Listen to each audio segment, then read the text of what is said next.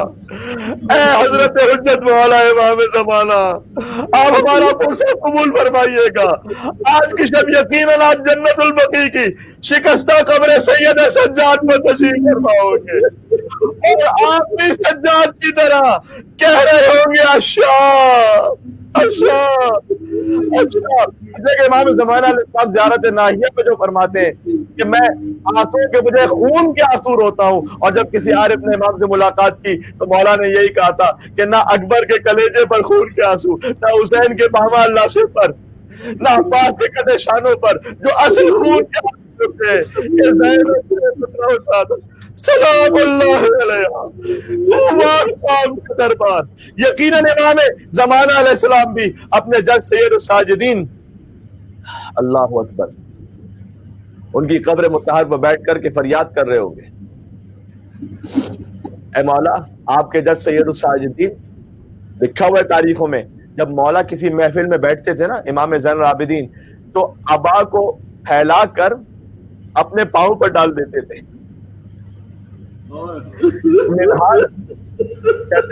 یکایک پہنچا امام کے پاس تو عبا ہٹی ہوئی تھی, تو میں نے دیکھا پاؤں کی ہڈی نظر آ رہی تھی. سید سجاد, سید سجاد سیدھا جائے اور گزر جائے دنیا سے تو کم ہے خدا کی قسم. منہال نے دیکھا پاؤں کی ہڈی نظر آ رہی ہے. منہال کہتے ہیں میں نے کہا فرزند رسول یہ گوشت کیوں نہیں ہے پیروں میں؟ فرمایا کربلا سے کوفہ, کوفہ سے شام, مجھے جس علاقے پر بٹھایا گیا تھا میری پنڈلیوں کو اونٹ کے شکم سے باندھ دیا گیا تھا. عرب کا گوشت اونٹ سے دوڑتا ہے, سید سجاد کا گوشت ختم ہو گیا, ہڈیاں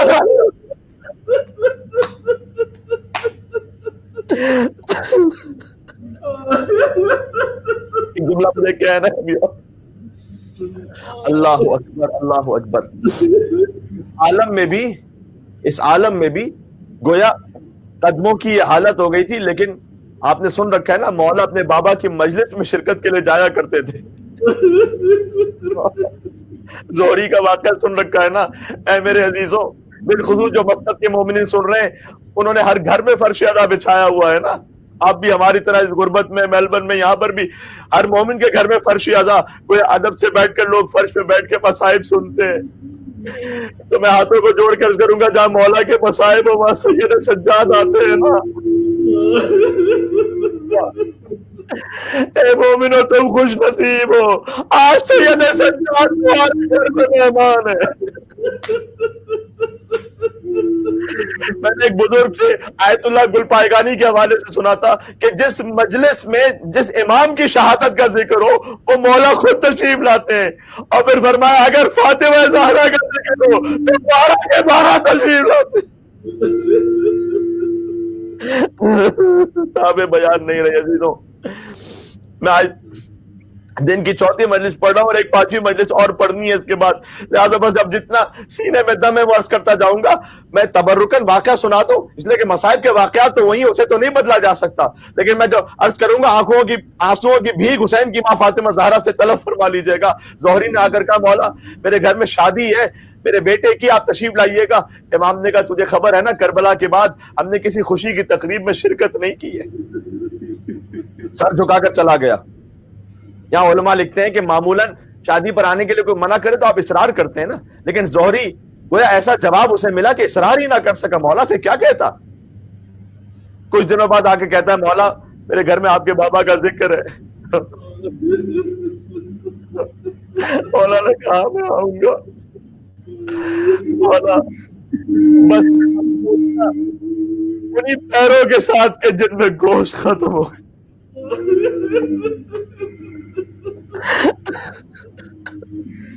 جن میں اللہ جانے کس کیفیت میں کس لباس میں مولا تشریف لے گئے. زہری کے گھر پہ پہنچے, صدر مجلس میں اس نے بٹھایا, مولا تشریف لائے, اور جب خطیب نے ذاکر نے جو بھی مداح تھا وہاں پر اس نے